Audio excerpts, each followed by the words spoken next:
Hi everybody. Hello, I'm Ryan. I'm Bethany. And we are Ryan and Bethany Board Game Reviews. And today we're going to be talking about Ready, Set, Bet, and this is designed by John D. Clare and is published by AEG. Now, I've never been to a horse race, but if I had, I imagine it would be a lot like this. This is a simulated horse race, and I think it does a very good job of it.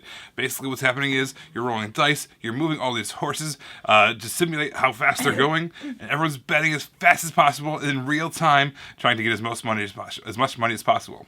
Let's show you how to play. All right, everybody, what we have here is the setup for Ready, Set, Bet. We have the main board where we're placing our bets. We have our horses over there, and we have our dice. I'm going to pick this up and show it to you real quick. As you can see, there are all of our horses and all of the numbers that are associated with them. You can see them right there. And what happens is, as a dice is rolled, depending on the number that that dice happens to add up to, is what horse gets moved forward. So what I'm going to do is place this back down, and my lovely assistant, Ryan, is going to roll all of these in real time, because this is a real-time game, and I kind of want you to see what happens. So as he's rolling, I do want to let you know that all of the horses there, except for the 7, have a bonus associated with them. So if they're ever rolled twice in a row, they get to move additional spaces, which is just happening right now. So the 2 was rolled 2 times in a row, so it's moving its normal spot, but it's also moving an additional 3 spots. So while that is happening, all of the characters have all of these betting chits that they have. So there's a 3, a 4, a 2, a 3, and a 5. So you have all of these, and these are multipliers. So you're deciding on the board where you want to place your multipliers as your bets. You don't have to place all of them if you don't want to, but you kind of just want to place all the bets anyway.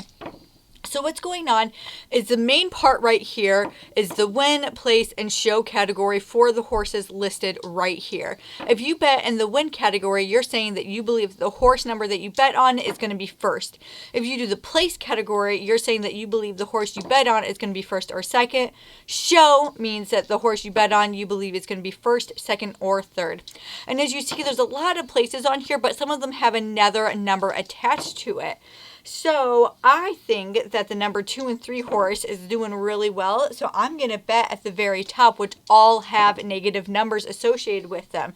What that means is if they don't win, then instead of getting this multiplied by the positive 7, 8, or 9, I actually get this multiplied by the negative number instead, and I lose that.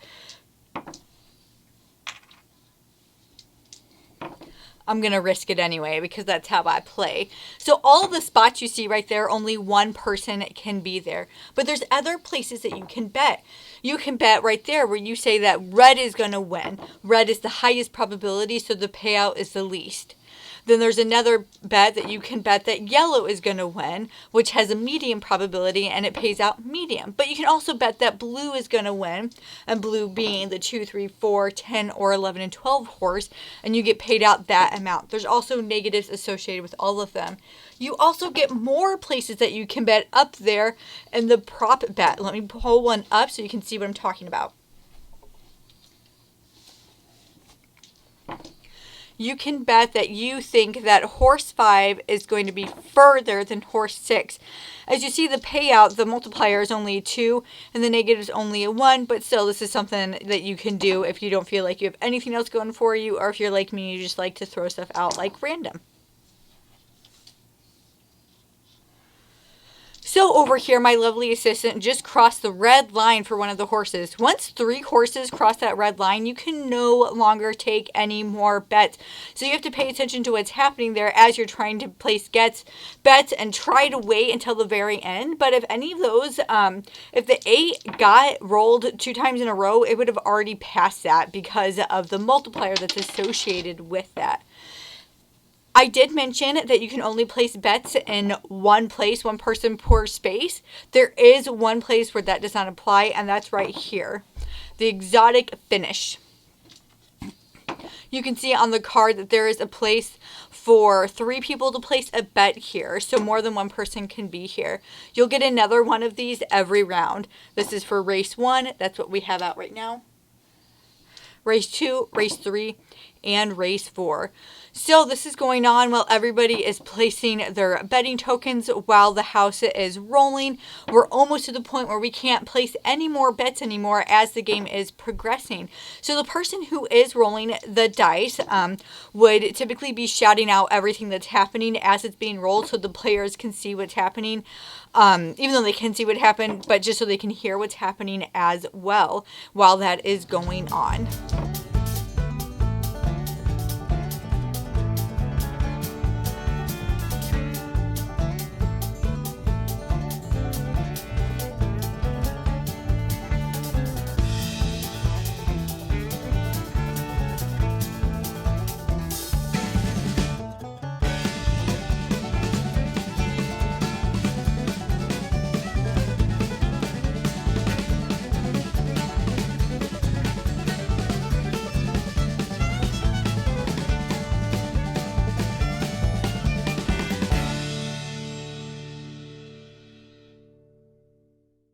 All right, so that is the end of the round. We have a horse that reached finished, and the rest of it is as it is. So what's going to happen now is we're going to go through the bets that were placed and figure out if the person is winning or losing money based on where they bet. So I'll just go through a couple of them just so you get an idea of what's happening. So up here, this person bet that 2 and 3 would be in the first, second, or third spot up there in the corner. They were not. So they lose 2 times 4. That's how much money they lose because the bet was wrong. But if you get a bet right, like right there, they believed that 8 would be in first or second place, and they are on that spot. So they get 2 times 4, and that's how much money they would get at the end of the round. Now, I do want to note that there is never a place where you get a negative. So if you lose all of your money, you don't go negative, you don't own the house, you just start with 0 in the next round, which is really nice for players like me who are really bad at placing the bets. Then what happens is every character gets 2 of these VIP cards, and they choose one and discard the other. These are all going to be benefits. So this one says you get an extra bonus token to bet with, and this one says if this is the first time that you've gotten this card, you get $9, second time $6, third time $4. So they're all positive benefits that you get. You play the game throughout the 4 rounds. Whoever has the most money at the end wins.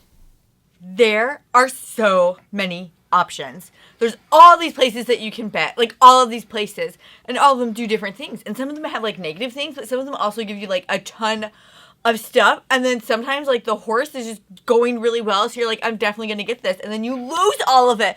And then there's those other spots at the top that you can bet, and you can bet like what color horse, and then the bets at the bottom. There's so many places to place a bet. Yeah, this is a game where you cannot wait till the last second. You have to make some kind of risky calls because you don't know if a horse is going to surge ahead. If you roll a 2 and then a 3 right away, boy, that thing is just cruising up ahead. So, kind of follows that bell curve of how often you roll things like, you would expect as far as 7's are the most common thing. But the things in the outskirts have the most bonuses. So you really can't wait till the last second. If you do, you're going to miss out on some bets. But at the same time, if you go too early, you're going to make some bad calls because the board state is going to change so drastically. It's just winning in this game is just as much fun as losing because it's just super high tension the whole time. As somebody who's lost at every single game she's played, that's true. I can verify that. Another awesome thing about this is that you can't go negative in it. So you don't, you can lose all your money, but you're never going to have to own the house. You're just going to start at 0. And I just really like that because it still makes it competitive. It's not one of those games to where if you lose the first round, you're just out of the game. It's not like that. You could still lose. You could earn all this money and then, lose it in the last round. And you still have to make those bets because the people who don't have any money, you bet they're going to be betting in all those places, so you have to be competitive and bet against them. So I just really like how you can lose everything but still be able to play and still have a competitive experience. Now, the person who is playing as the house, they don't get up to play the game, right? They're kind of just, if you think of it in Dungeons & Dragons, they're the game master, they're the dungeon master, whatever they are. They're just running the show. But at the same time, it's kind of fun to be that person sometimes. You have no stakes in the game whatsoever. You're just announcing, making silly things.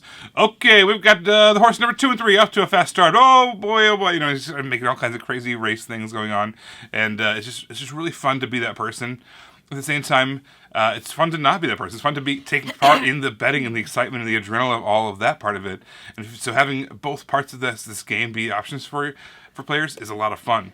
That being said, if you want to have all the players want to be actual betting players, there's going to be an app or a website that's going to have pre-recorded sessions. So basically, the horses are going to be moving along, and you're going to be able to hear everything that's going on. There's going to be an announcer. At the time of this recording, when we are recording, hadn't been finalized quite yet, I don't think, but it's going to be soon, right? Because it's happening. And so I got a chance to play this with the designer, John DeClaire, with him announcing it.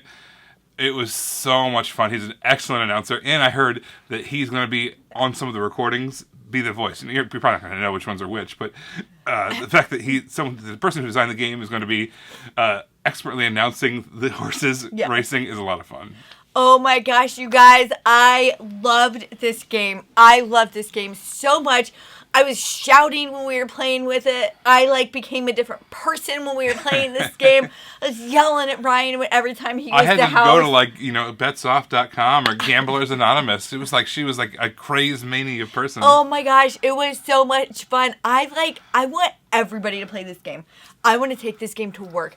I want to take this game to any family function. I want everybody and everyone to play this game. I enjoyed it that much. I am going to say that this might be a contention on my top 10 for the year. I loved this game. It was so much fun. And I mean, I'm not proud of the person I became while playing it, but that person was in there. So it's nice to know she exists and I can deal with that separately. I'm never taking her to any kind of gambling track ever. Casino's off limits. I'll be like, guess what? We don't own the house anymore. Why just play the board game? It's fine. Yes.